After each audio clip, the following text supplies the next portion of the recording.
Hello, Bacone students. This is Dr. Walker from Families, Schools, and Communities. In the third module, we will be going over many different topics.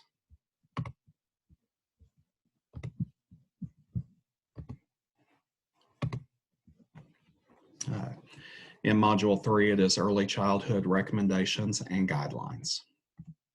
In this module, you will be looking at several resources. Please read and review these, specifically studying them for recommended practices that could help influence your future classroom. The first resource you will read is from the Division of Early Childhood. This is a part of the Council of Exceptional Children. In this document, you will learn about the 7 areas that will help you in your future classroom. These are areas that have proven to be critical for student success in early childhood. These areas are leadership, assessment, environment, family, instruction, interaction, teaming and collaboration, and transition. Second resource is from National Association of Education of Young Children. It is their position statement. Purpose of this statement is to promote excellence in early childhood education by providing a framework for best practices. Their ultimate goal is to decrease learning gaps and increase the achievement of all students. Please pay special attention to the guidelines for developmentally appropriate practice listed on pages 16 through 23. The Code of Ethics takes the longer position statement and reduces it to the most important aspects of education for young children. Finally, please review the theory into practice suggestions. These suggestions come from Janice Joby's work, Families, Schools, and Communities, Together for Young Children, 4th edition. In this unit, you will have an essay, forum, and journal to complete. In the essay, you will compare and contrast the different readings for this chapter. Why are these necessary? Why are they important to you as an early childhood educator?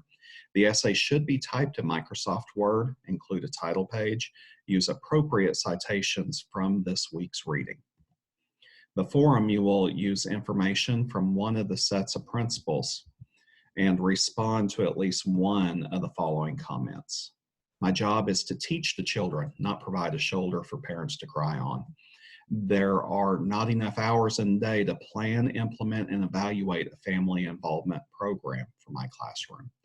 I enjoy working with children, but not adults. That's why I wanted to teach. How can I include a child with special needs in my center? If a parent cared more about their children, teachers would be able to teach instead of discipline all day long.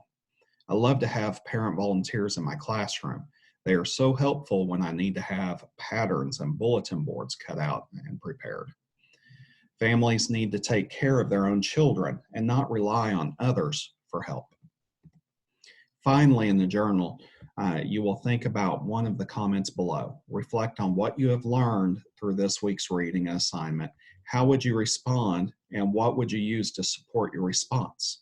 How do these types of comments make you feel? Why is it important to respond to comments such as these in a professional way? I don't want my tax money going to support preschool programs in the schools. Parents should take care of their own children. Good parents don't put their kids in childcare. I will never do that to my children. Families don't care about children like they used to. They want the community to build parks and provide recreation so they can send their kids out of the house and ignore them. I stayed home with my children when they were young. It's a mother's responsibility to care for their young children. Thank you for participating with Module 3. Please stay on top of the deadlines. Module 3 is of critical importance because it will guide the instruction and the reading for the next several modules you do. We will continue to come back to these readings that you are completing in Module 3. Please complete your work as quickly and as best you can on time. If you have any questions, text me or email me and I will respond as quickly as I can. Have a fantastic week.